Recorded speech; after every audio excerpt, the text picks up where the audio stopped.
What's going on, everyone, and welcome to Movie Emporium's movie review of Coda. This movie is directed by Heder. Now, before we begin, hey, if you like this channel, awesome, hit the subscribe button to join Movie Emporium, hit that notification bell at the top to find what's coming next. If you like this video, awesome, hit that like button, as well as commenting below on any video that you watch, including this one. So, Coda is the first official film to premiere at Sundance Film Festival 2021. It premiered digitally, as well as if you're in Utah, you can watch it in the theater. And it basically is about a character named Ruby Rossi, who of course is played by Emilia Jones. She's an individual who basically is a normal teenager for the most part. She has a crush on a kid, a young guy. She has a friend named Gertie. And she gets into the choir where her professor, her musician professor, basically learns of how good she is as a singer and tries to bring it out of her so that she can attend Berkeley, the famous musician school.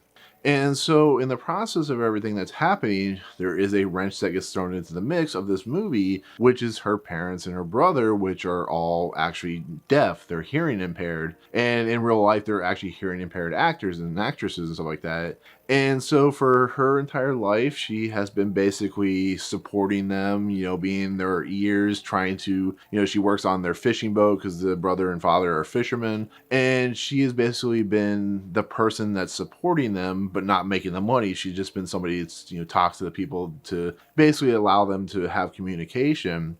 And in the process, because this is a coming of age story, because this is a story about a young woman becoming an adult, things start kind of spiraling out of control, and the things that she wants to do starting to affect her family, and her family kind of having issues and stuff like that. And it's a movie about a young woman having to make decisions that could be difficult for her family, but are better for her in the long run. So like I said before, this is the first official film that's not a short film to officially premiere at the Sundance Film Festival in 2021. It's a film that, because of the pandemic, was allowed to be watched digitally as well as in the theater. Usually these movies would premiere at Park City, Utah.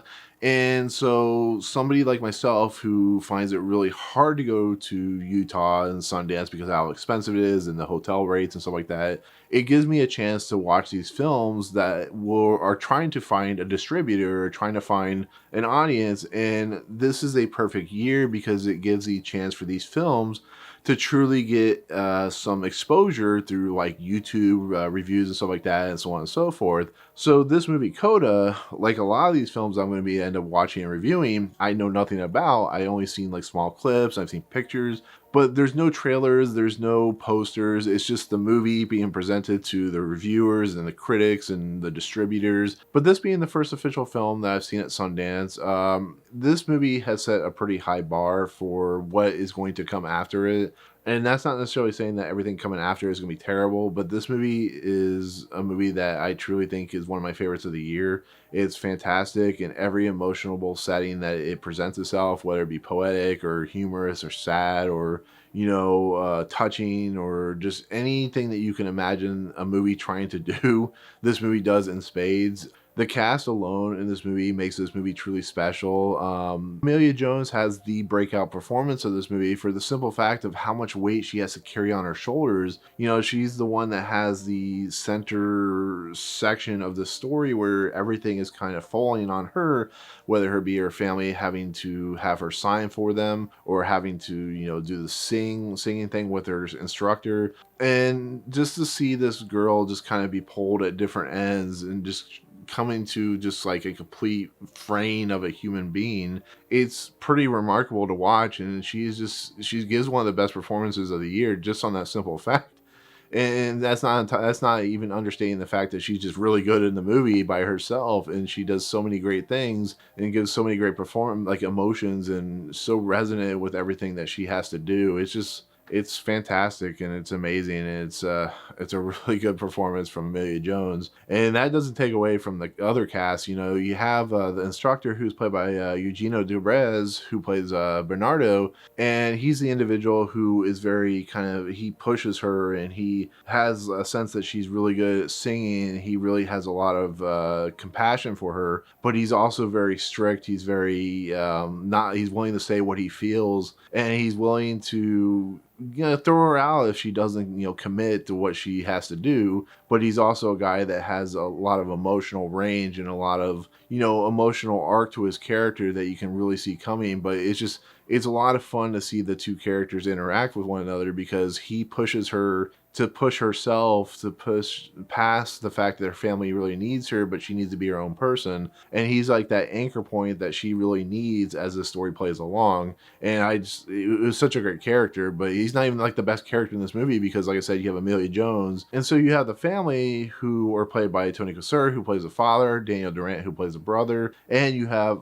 Marlee Martin, who I didn't even realize that it was Marlee Martin, because the last time I saw her was in Children of a Lesser God, where she won an Oscar for her portrayal in that role. And they're great in the movie. There's some of the best moments in the movie of her, Emilia Jones' Ruby character, having to interact with them, because they're so authentic, because of the simple fact that they are deaf in real life, like Paul Raci was in Sound of Metal.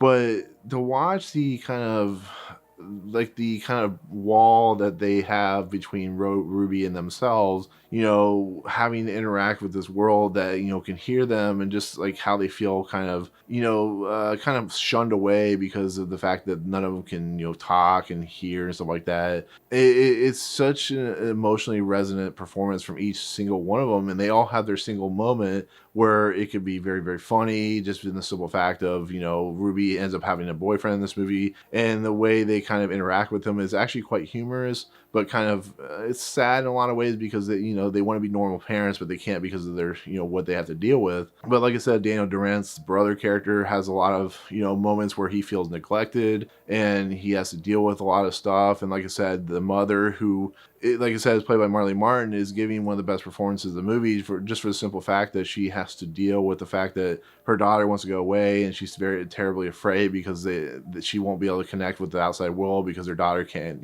sign for her. And to watch the kind of character arcs of each person and their realization that they have to have Ruby go off and be her own person, it's a well done, well told section of this movie that does a really nice job with what it's presenting. And it's just, like I said, each character in this movie is, like, especially with the family, is authentic, and it's realized really well. And that's thanks to Sian Heder's script and what she was able to present. And the fact that she took, the idea of one person being a little different than her whole entire family, and being truly respectful for it, it's a great film. It really is. It's one of the best films I'm going to see this year, at least at this point. It's only January, so I'm definitely excited that this film is going to find a distributor and eventually get out to the wide masses, because, as it's been touted, it's very much a crowd pleaser. There are moments in this movie that are very, very funny and very just entertaining to watch, and it really is very digestible in what it's trying to do, but it's also giving a lot of great messages in the simple fact of family is family, no matter who they are and what they are. It's a great movie. It really is. It's one of my favorites of the year so far. So, but yeah, that's it. That's gonna be my take on Coda. Like I said, it's nice to see a film be the first film I've ever seen at Sundance be, such a great crowd pleaser of a movie, and does some really great stuff with its material, and it still feels authentic, and so on and so forth. So yeah, it's a film that I can't wait for everybody to see, whether it comes to like theaters or VOD or Netflix or whatever it gets its distributor through. So keep an eye out for it when it comes out. So, but anyways, I would say, let me know in the comments below what you think of this movie, but it's going to be quite a while. But anyways, let me know in the comments below. Are you anticipating this movie now that you've seen the reviews for it? Are you excited by it? All that good stuff. But otherwise, thank you so much for watching. Hit the subscribe button to join Movie Emporium. Hit that notification bell at the top to find what's coming next. If you like this video, awesome. Hit that like button, and we'll see you guys on the next video. Peace out.